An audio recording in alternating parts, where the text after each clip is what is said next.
الفاتحة. أعوذ بالله من الشيطان الرجيم. بسم الله الرحمن الرحيم. الحمد لله رب العالمين الرحمن الرحيم مالك يوم الدين. إياك نعبد وإياك نستعين اهدنا الصراط المستقيم صراط الذين أنعمت عليهم غير المغضوب عليهم ولا الضالين آمين.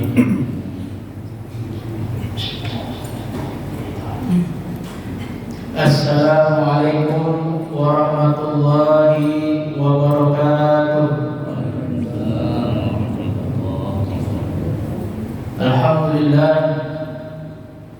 Alhamdulillahirabbil alamin. Alhamdulillahi wa kafa. Wassalatu wassalamu ala habibil mustafa wa ala alihi wa sahbihi ahli tuqa wal wafa. Subhanaka la ilma lana illa ma 'allamtana innaka antal alimul hakim. Wa tub 'alaina innaka antat tawwabur rahim. Wa la haula wa la quwwata illa billahil aliyyil azim. Rabbi shrah li sadri wa yassir li amri wa hlul 'uqdatam min lisani yafqahu qawli. Wasadid lisani wa hdi qalbi bihaqqi sayyidina Muhammad sallallahu alaihi wasallam. Qala Allah ta'ala fi kitabihil karim. A'udzu billahi minasyaitonir rajim. Ya ayyuhalladzina amanu kutiba alaikumus syiyam kama kutiba 'alal ladzina min qablikum la'allakum tattaqun. Wa qala Nabi sallallahu alaihi wasallam, man shoma ramadhana imanan wa ihtisaban ghufira lahu ma taqaddama min dhanbi.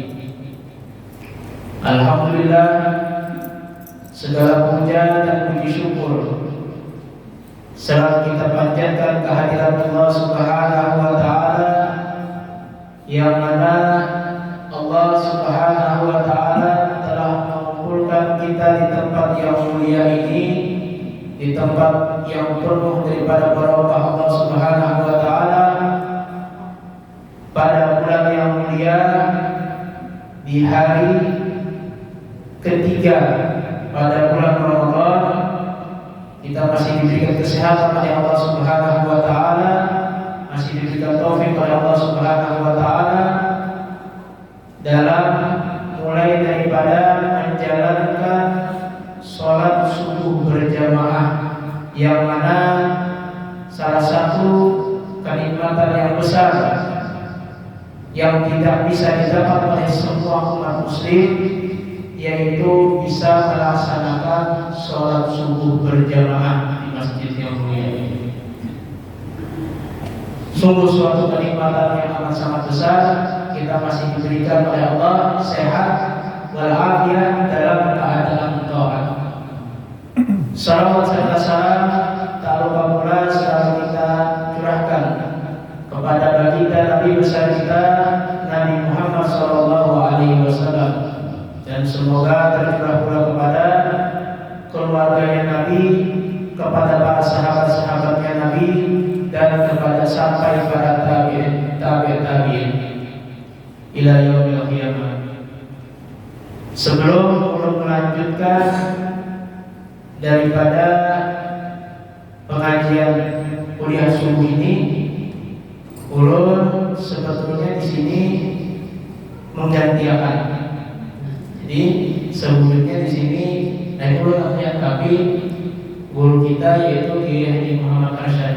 Nah, jadi sini karena ada berhalangan, sini ada uzur, jadi sini menyuruh ulun untuk menggantikan sini di sini. Jadi ulun permisi logian sebelahan, dan apabila ada salah-salah kata, salah-salah nanti ada penyampaian, ulun mohon maaf, atau ada kata-kata yang kurang pantas, ulun minta rela dan minta halal dan minta ridhonya.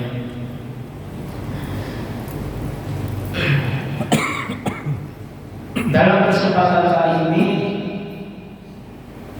pada subuh kali ini, marilah kita mengkaji sabda dari Nabi, sabda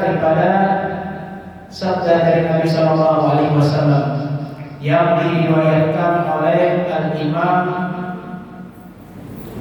Muslim rahimahullah, yaitu bunyi hadisnya, qala Nabi Sallallahu Alaihi Wasallam, as-salawatul khamsu wal jum'ah ila jum'ah wa ramadan ila ramadan mukaffiratu ma bainahuma idza tanaba al-kaba'ir, yang artinya ujar baginda Nabi besar kita Muhammad sallallahu alaihi wasallam, as-salawatul khamsu, salat 5 waktu, subuh, zuhur, asar, maghrib dan isya. As-salawatul khamsu, salat yang 5 waktu.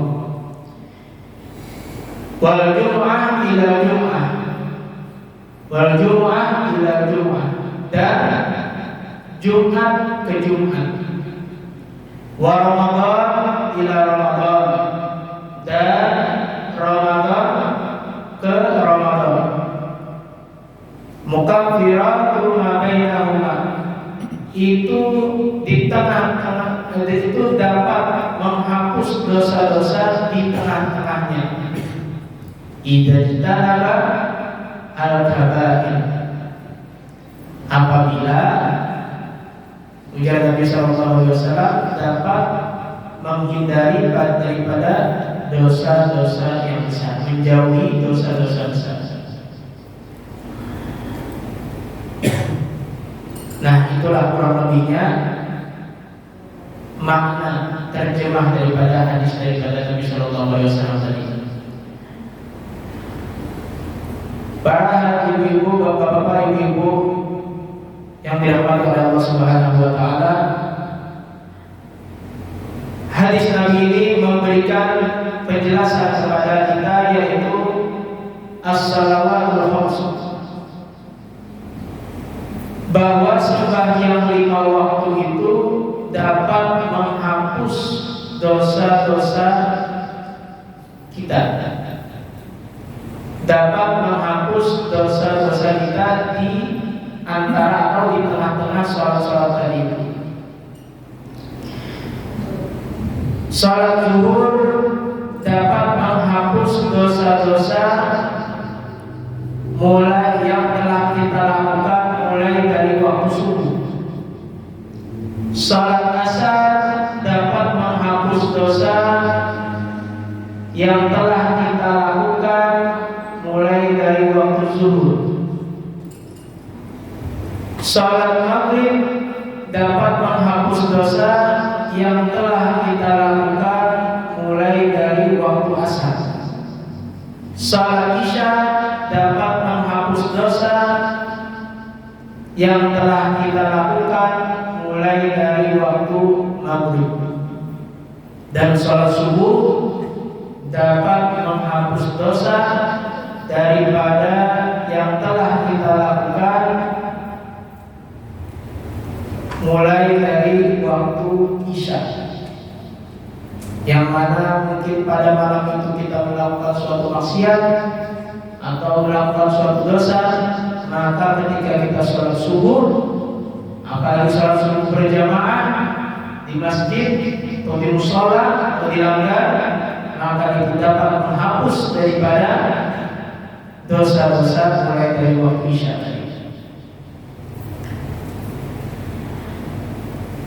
Wal jum'ah ila jum'ah, wal jum'ah ila jum'ah, dan Jumat ke Jumat, dan dosa dan Jumat yang kita dosa yang kita lakukan, dan Jumat yang kita laksanakan itu dapat menghapus dosa daripada Jumat yang lalu. Jadi di antaranya mabainahuma, mukaffiratu mabainahuma, Jumat yang kita lakukan, ibadah Jumat yang kita laksanakan kemarin itu dapat menghapus daripada dosa-dosa yang telah kita lakukan mulai dari waktu Jumat yang lalu. Wa Ramadan ila Ramadan, dan puasa di bulan Ramadan, ibadah di bulan Ramadan itu dapat menghapus daripada dosa-dosa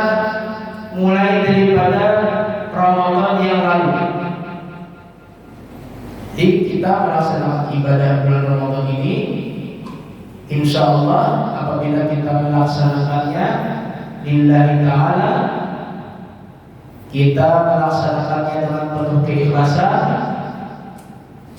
bersungguh-sungguh melaksanakan puasanya dengan penuh perhitungan, maka dan menjauhi segala apa yang dilarang oleh Allah, maka insya Allah bisa menghapus daripada dosa-dosa Ramadan, mulai daripada Ramadan yang lalu.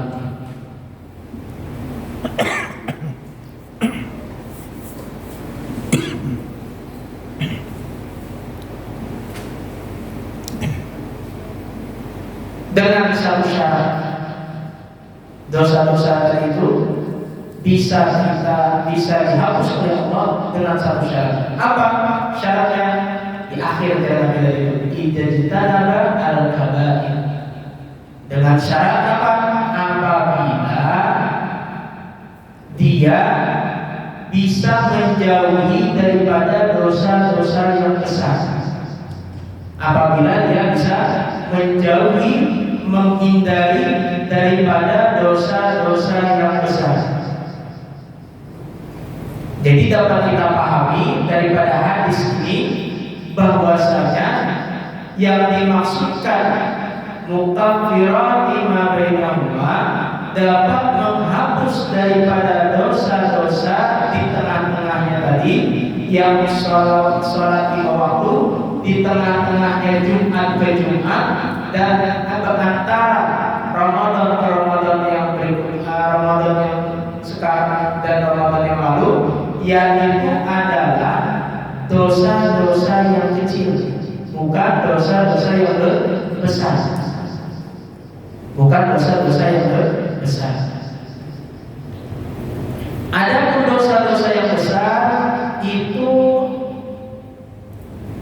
memerlukan pertaubatan dengan taubatan nasuhan. Dengan taubatan nasuhan, yaitu adalah taubat yang sebenar-benarnya. Yang mana dengan taubat tadi itu kita tidak akan melakukan dosa itu lagi dengan niat yang sungguh-sungguh.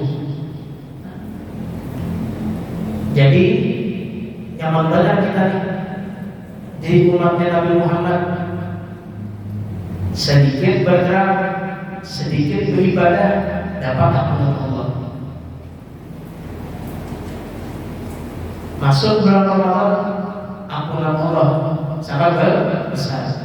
Sholat lima waktu itu sudah dapat menghapus dosa. Artinya punya sholatnya berjamaah, sudah dihilangkan dosanya, dihapus dosa-dosa kecilnya tadi itu, ditambah lagi oleh Allah Subhanahu wa taala pahala-pahala yang besar. Maka dari itu bahkan sampai nabi-nabi yang terdahulu itu iri, merasa iri dengan umatnya Nabi Muhammad.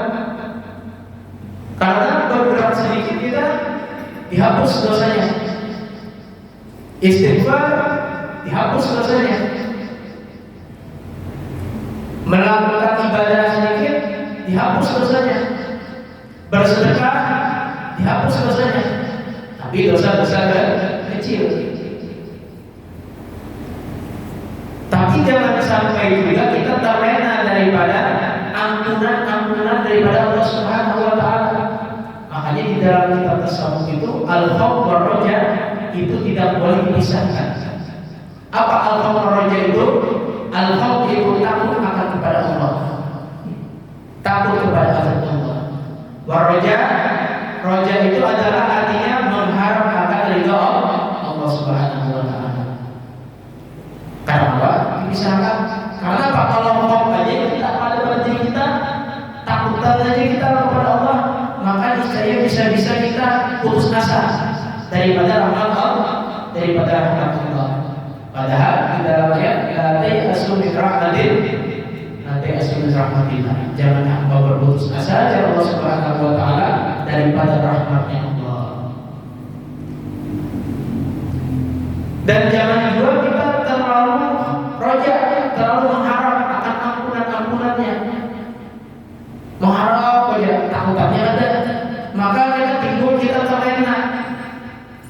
Timbul karena sedikit-dikit, ya Allah itu maha pengampun, Allah itu rahmatnya luas, kasih sayangnya luas, jatuh ke dosa.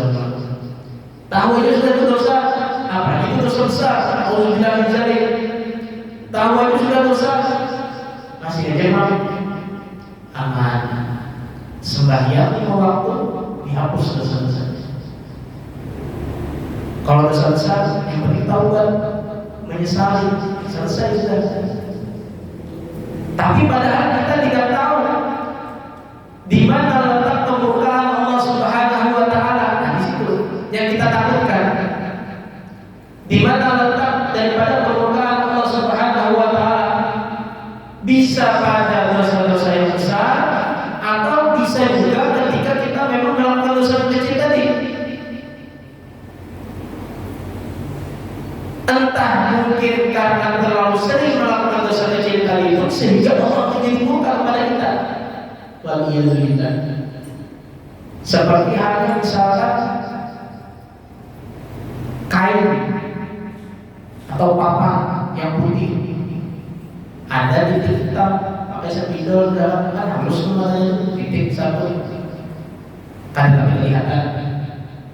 Atau di baju putih atau di putih hitam masih bisa ditutupi, masih bisa dibersihkan.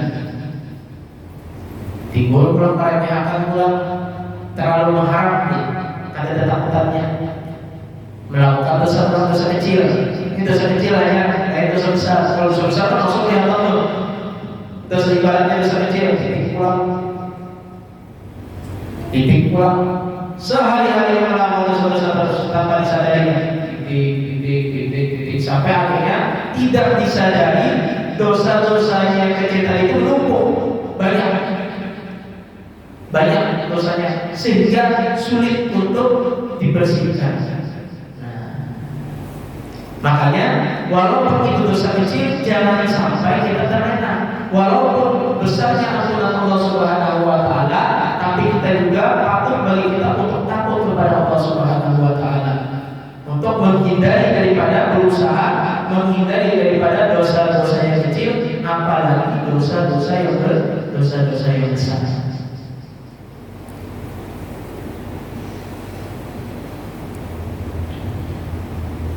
Lalu apa itu dosa besar?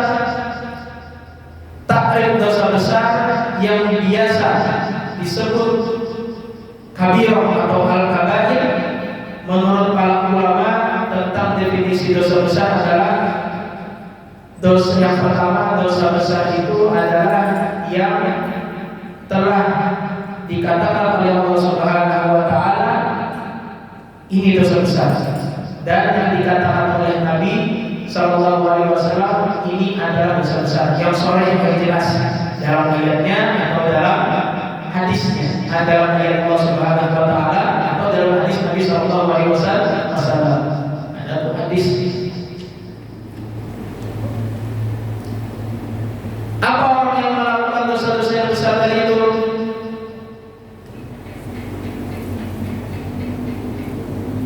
Ada yang kedua, dosa besar itu apabila Allah Subhanahu wa taala dan Rasulullah sallallahu alaihi wasallam memberikan ancaman laknat kepada pelakunya.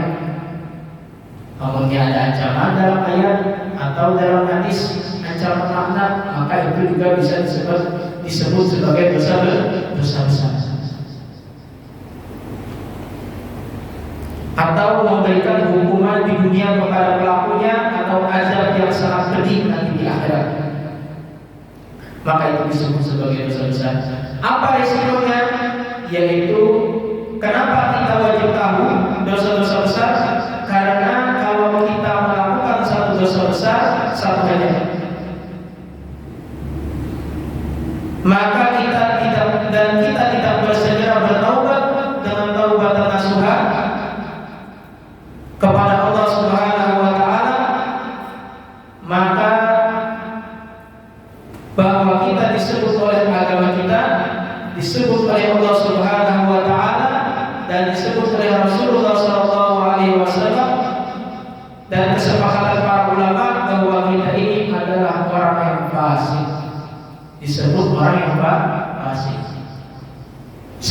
semuanya itu dosa besar.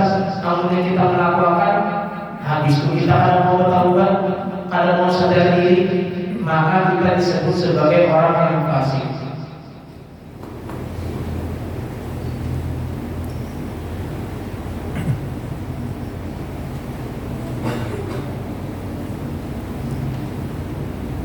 Maka agama menyebut kita ini fasik, kada bisa disebut sebagai orang yang adil, apalagi soleh, apalagi wali.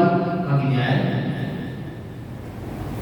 sudah fasik, kada juga disangka orang yang adil, kada bisa juga disangka sebagai orang yang soleh, apalagi wali. Soleh aja ada, apalagi wali.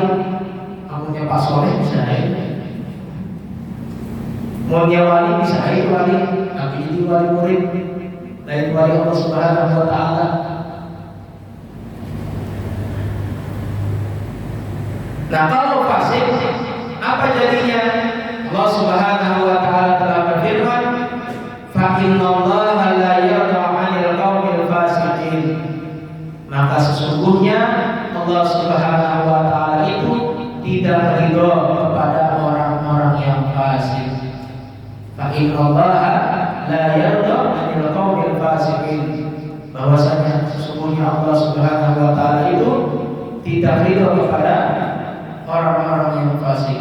Ridho aja ada Allah Subhanahu wa Ta'ala, apalagi cinta. Hendak mendapatkan cinta daripada Allah, tapi kita kadang mau bertobat, tapi kita selalu melakukan apa yang dibenci oleh Allah Subhanahu wa Ta'ala. Artinya apabila kita melakukan satu dosa besar yang dipelihara, kita kadang mau bertobat, maka kita fasik. Bila kita fasik, Allah kadang ridho dengan kita. Bila Allah kadang ridho dengan kita, maka Allah Subhanahu wa Ta'ala kadang cinta kepada diri kita.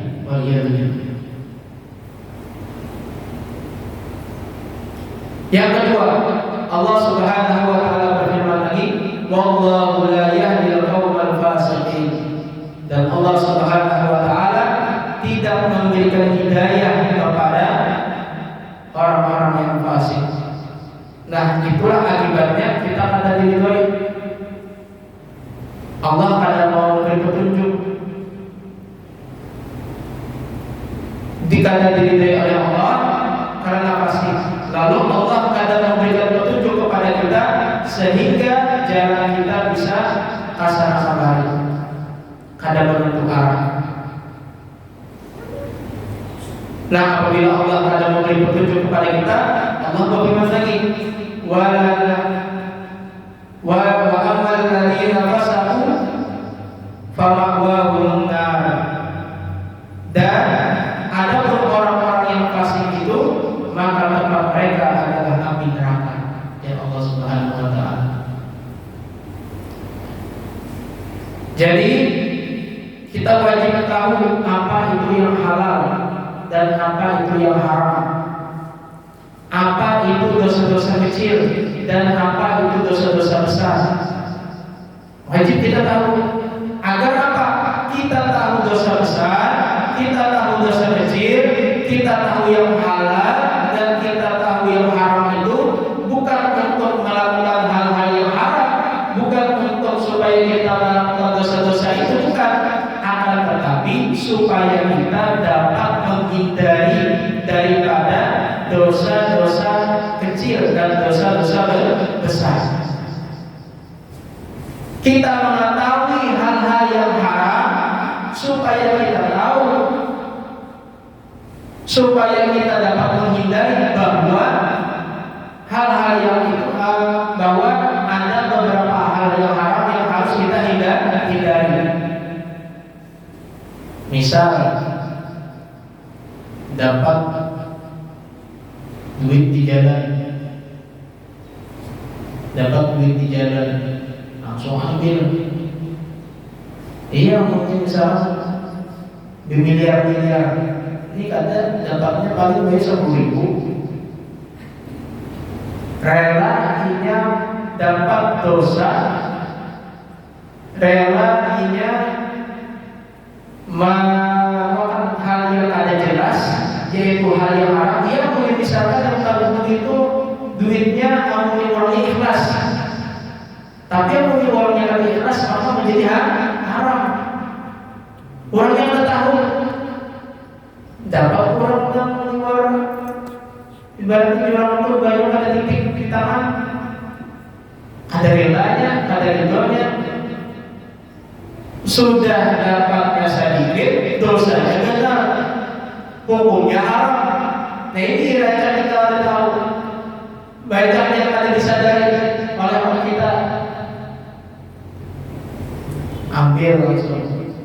Ada dompet, ambil dompetnya, ambil isinya, buka dompetnya. Padahal yang kita ambil itu adalah haram. Kenapa? Karena jelas sekali. Tahu. Wajib kita mengetahui. Nah, bagaimana caranya kita mengetahui daripada hal-hal dosa yang kecil, yang haram, yang haram, yang halal, yaitu dengan menuntut ilmu. Dengan menuntut ilmu. Maka para ulama mereka mewajibkan kita untuk menuntut ilmu tanpa ada toleransi. Ada toleransinya. Wajib bagi kita menuntut ilmu. Bagi siapa? Bagi seluruh umat muslim wal muslimat. Bagi para muslim yang laki-laki, baik para laki-lakinya ataupun perempuan yang wajib menuntut ilmu. Apalagi zaman sekarang ini menuntut ilmu itu mudah, nyaman, kadang-kadang aksesnya banyak. Masjid di mana-mana sudah ada, mushola di mana-mana ada, dan di masjid rata-rata ini ada pengajian. Masjid ini ada pengajian. Kayak contoh di Masjid Fathul Iman ada pengajian rutin.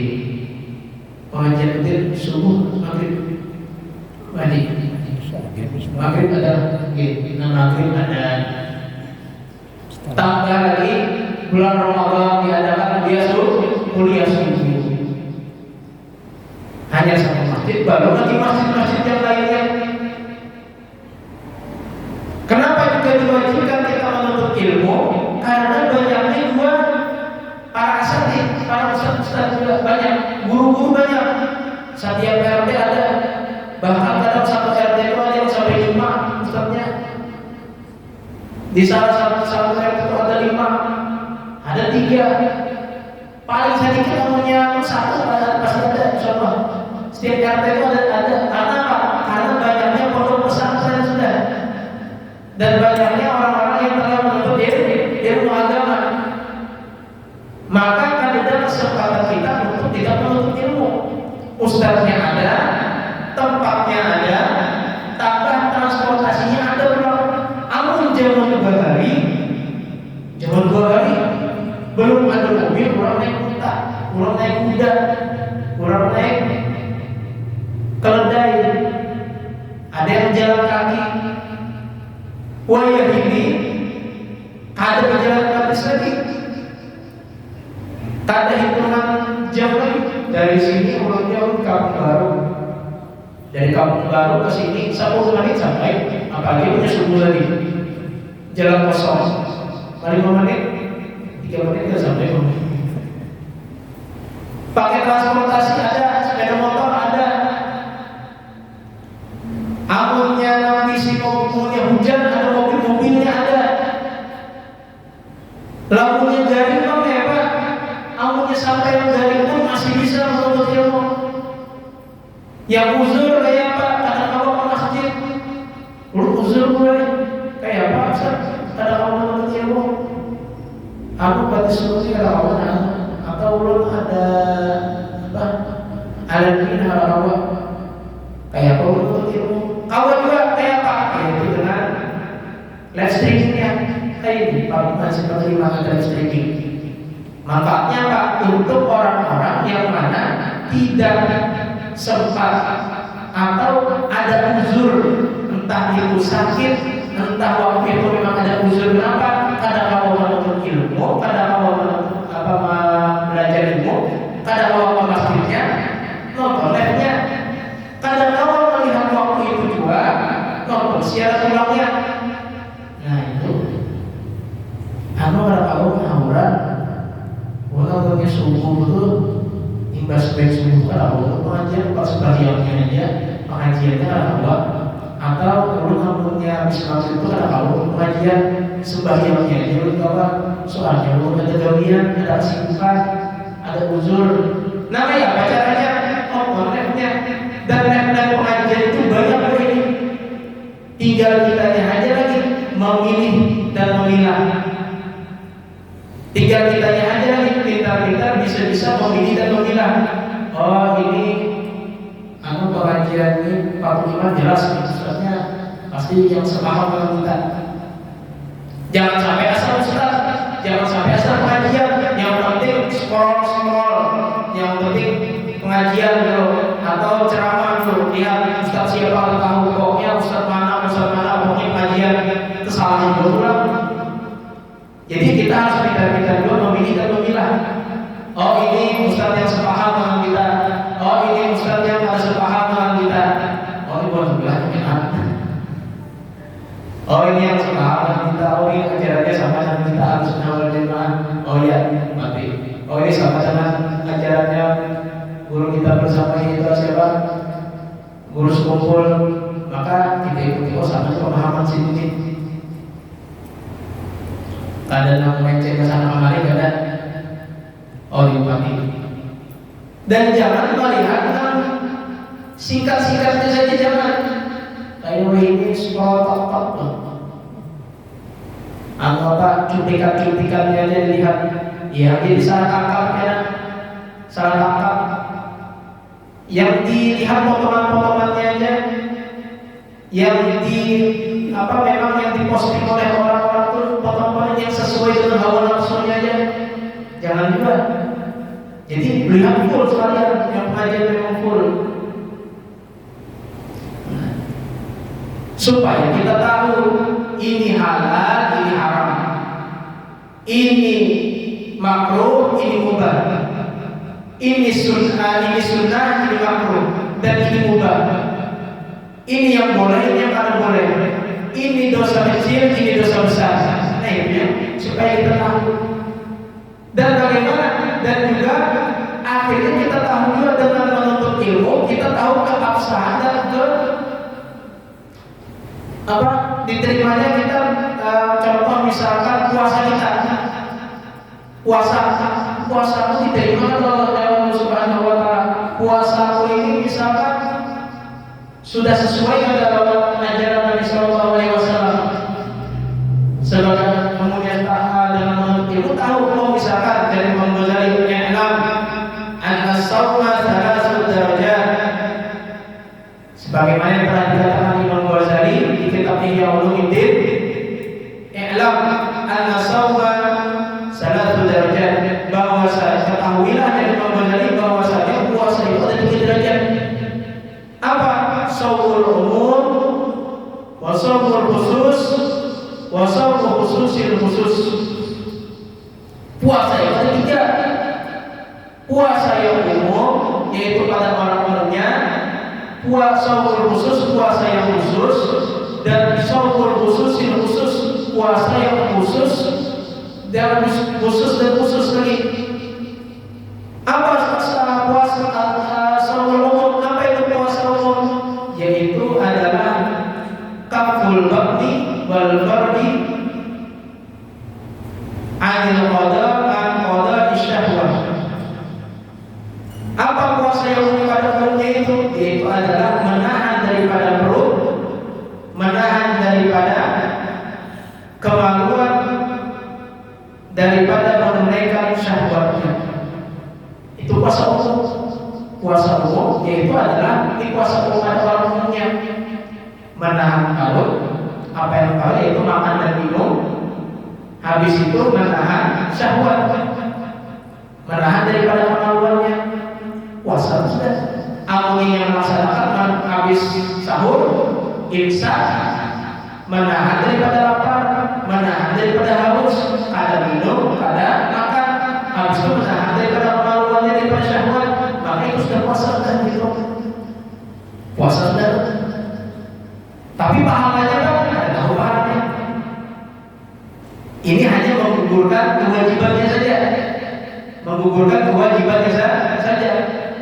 Wajib gugur sudah kewajibannya sebagai seorang muslim dalam menunaikan ibadah puasa, wajib gugur sudah. Amunnya sampai berbuka. Wa amma shaumul khusus, dan adapun puasa yang khusus. Nah, ini puasa yang mana kalau kita hendak mendapatkan pahala, kadang menggugurkan kewajiban saja ada. Fahuwa maqus sam'i wal basari wal lisani wal yadi wal rijli wasakiril jawari anil asar. Maka adapun puasa yang khusus itu adalah menahan dari pandangannya, menahan daripada pendengarannya, menahan daripada penglihatannya, menahan daripada ucapannya, menahan daripada tangan dan kakinya dan seluruh daripada anggota badannya daripada dosa-dosa. Jadi puasa khusus itu adalah puasa yang ini tingkatan yang lebih lagi. Jadi supaya menahan daripada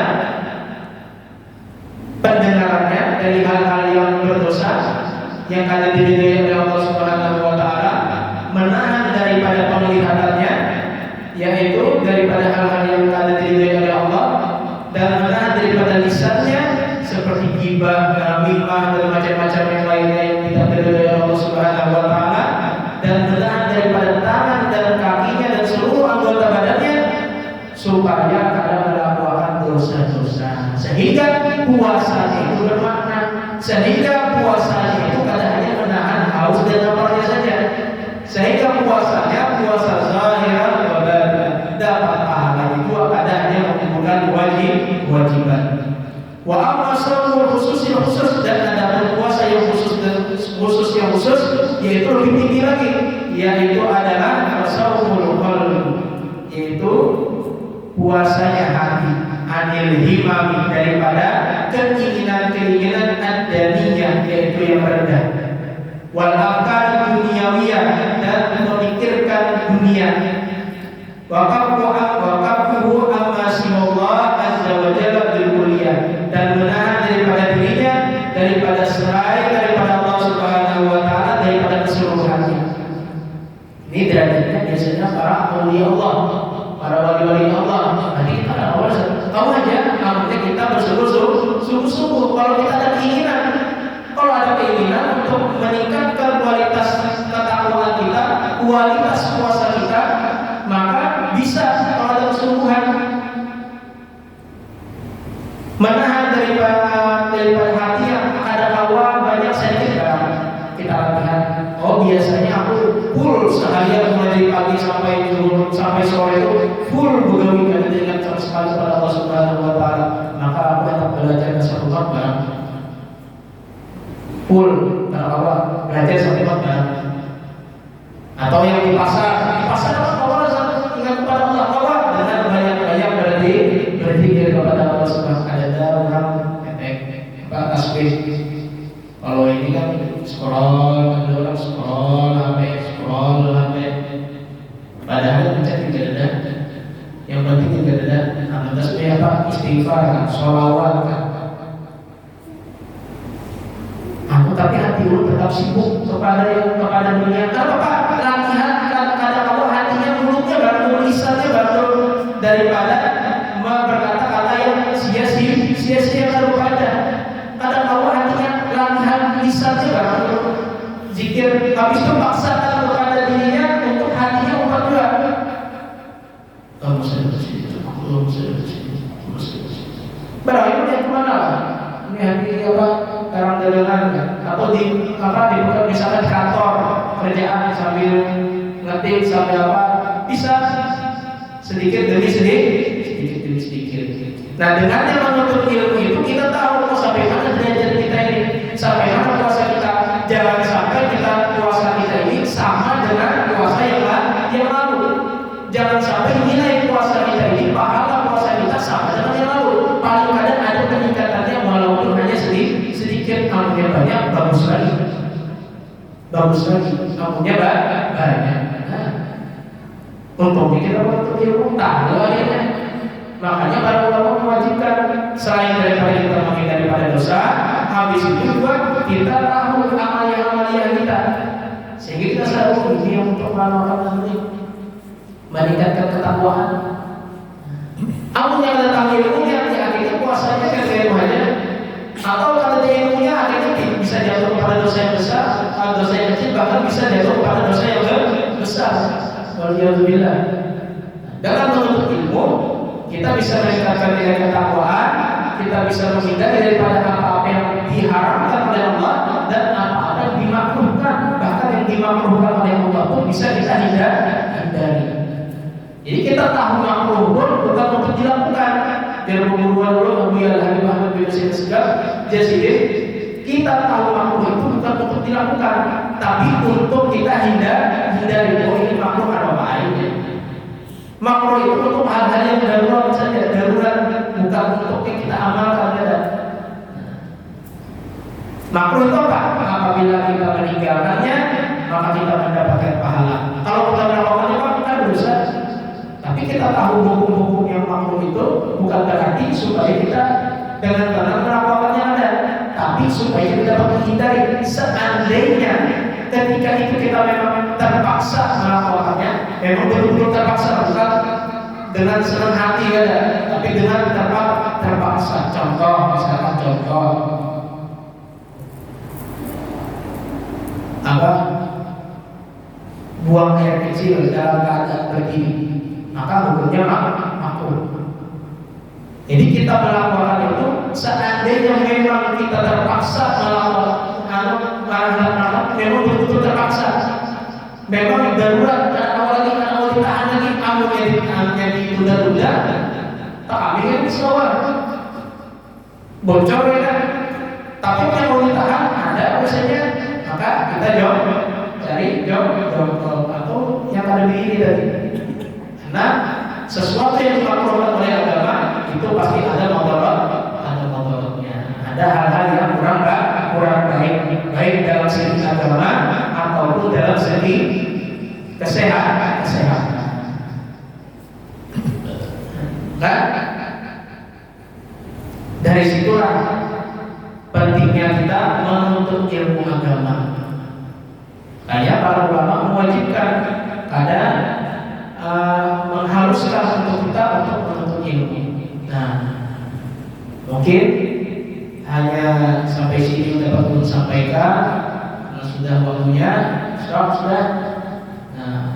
Nah, mudah-mudahan kita semua selalu diberikan taufik dan hidayah oleh Allah Subhanahu wa taala, diampuni dosa-dosa kita mulai pada bulan Ramadan ini dan diberikan keistiqomahan di dalam beribadah, dan juga kita dijauhkan daripada dosa-dosa kecil, bahkan juga dosa-dosa yang besar dalam pada bulan Ramadan ini dan seterusnya.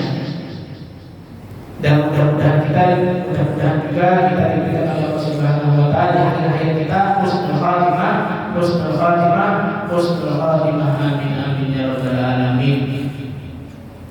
Kurang lebihnya untuk minta halal kita ridha kepada Allah Subhanahu wa taala. Wabillahi taufiq wal hidayah. Wassalamualaikum warahmatullahi wabarakatuh.